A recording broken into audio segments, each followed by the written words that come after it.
সুপ্রভাত। সকালবেলা ভিডিওটা শুরু করলাম, আর আজকে হচ্ছে সরস্বতী পুজো। তো সরস্বতী পুজোর দিন এই যে সকালবেলা শাড়ি ঠাড়ি পরে এই রেডি হয়ে নিয়েছি, স্নান টান করে শাড়ি পরে রেডি হয়ে নিয়েছি। চুলটা এখনও শোকায়নি, আমি যতক্ষণে শুকায় শুকাক। আর এই যে ব্লাউজটা পরেছি, পেছন দিকেও কাজ আছে, পেছনের কাজটা পরে ব্যাক ক্যামেরায় দেখাচ্ছি। আর বাজারঘাট তো করে নিয়ে এসছে, সবে তো ঘুরে এসছে। আর সকালবেলা তো মানে পুজোটা যে করব সেটা মানে তাড়াহুড়ো করে মানে পারবো কি না করতে সেটা বুঝতে পারছিলাম না। যেটুখানি হোক, ঘরোয়া যেটুখানি পুজো হোক, সেটুখানি যে করতে পারবো সেটা মানে ভাবতে পারছিলাম না। তো বাবা বললো, মানে অর্পিতের বাবা বললো যে ঠিক আছে আমি বাজারে যাচ্ছি, ঝট করে আমি গিয়ে কিছু মানে ফল টল কিছু নিয়ে আসছি। তা ফল আর ওই ঠাকুরের যা যা জিনিস লাগবে সেগুলো কয়েকটা জিনিস ঝপঝপ করে নিয়ে এলো। তাই পুজোটা যাই হোক করে ঘরোয়া পদ্ধতি যতটুকুই হয় নিজের মতন করে পুজোটা করে নেবো। ঠাকুর সবাই বুঝতে পারে, নিজে গুণে ক্ষমা করে দেবেন, এটাই ঠাকুরের কাছে প্রার্থনা। তাই গিয়ে পুজোটা সেরে ফেলি। আর ব্যাক ক্যামেরা দেখাচ্ছি যে ব্লাউজের ডিজাইনটা।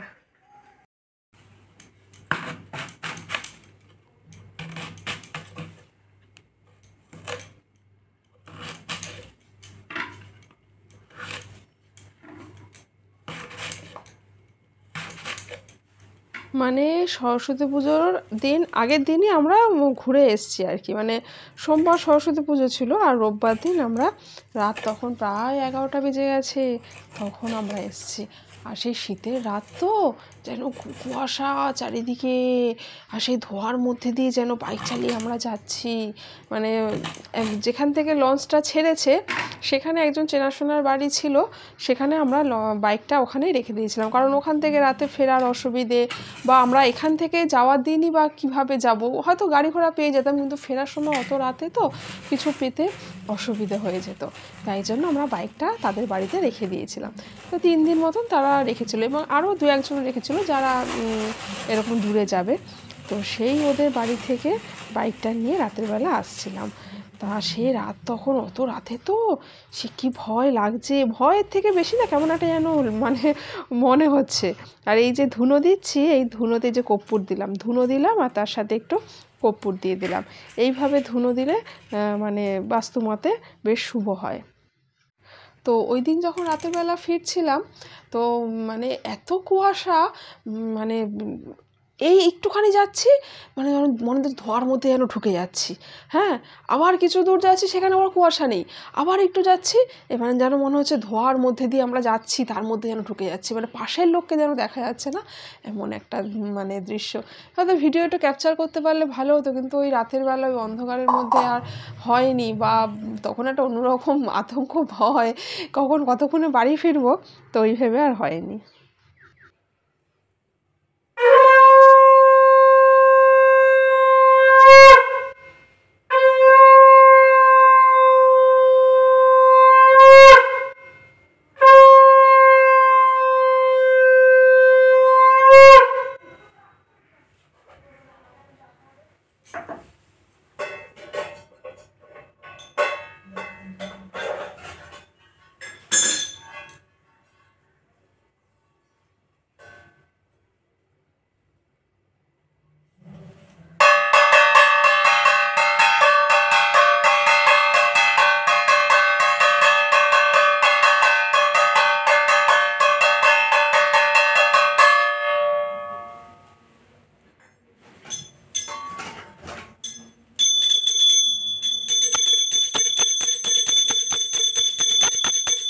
তাই সকালবেলা উঠে না ভাবতে পারিনি যে পুজো টুজো কিছু করতে পারবো।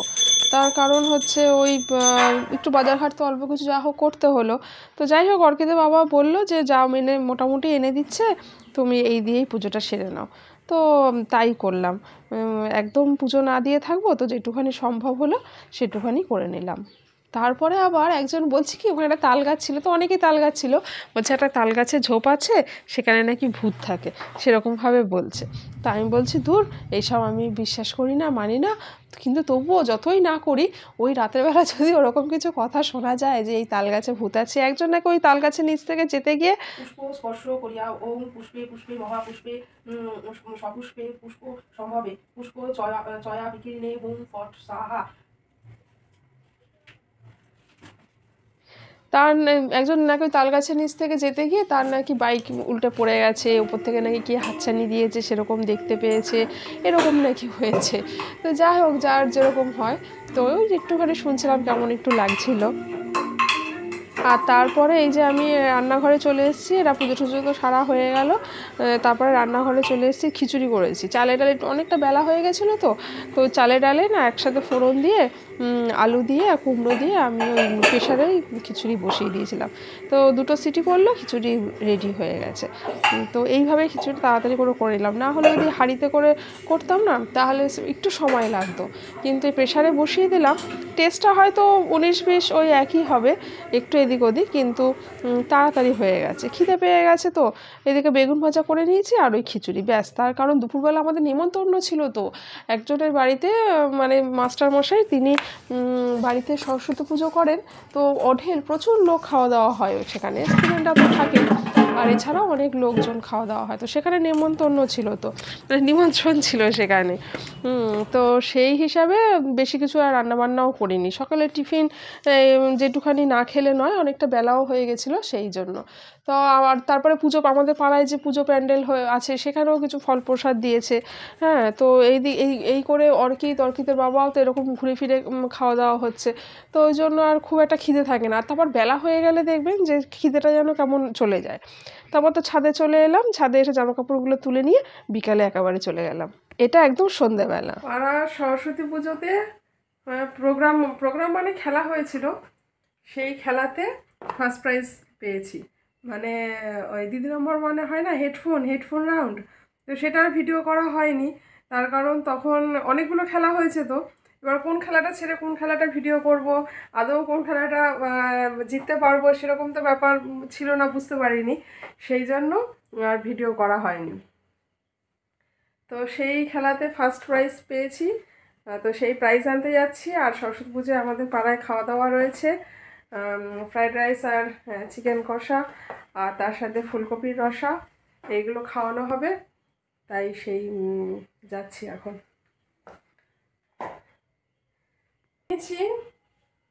এই যে রেডি হয়ে নিয়েছি। আর এই যে তারপরে চলে এসেছি সন্ধ্যাবেলা, এই মানে একটু সন্ধ্যে রাতের দিকে এই পাড়ার মধ্যে। তা অর্কিতের বাবা তো অ্যাঙ্কারিং করছে প্রত্যেকটা দিনই। তারপরে এই যে প্রাইজ বিতরণ হচ্ছে, এই যে শোনা যায়।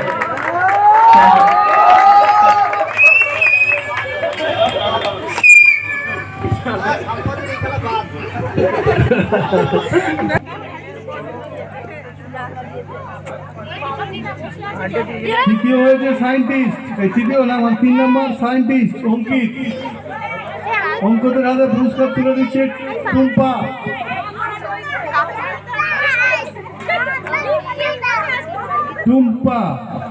পুরস্কার তুলে দিচ্ছেন অঙ্কিতের হাতে। তারপরে চলে এলাম রাতের খাওয়া দাওয়ায়। ফ্রাইড রাইস, চিকেন কষা, তার সাথে ফুলকপির রসা, মিষ্টি, পাঁপড় আর চাটনি, এই হচ্ছে খাওয়া দাওয়া। তো আজকের ভিডিও তাহলে এখানেই এন্ড করছি। সবাই সুস্থ থাকবেন, ভালো থাকবেন, আবার দেখা হবে নেক্সট ভিডিওতে। টাটা।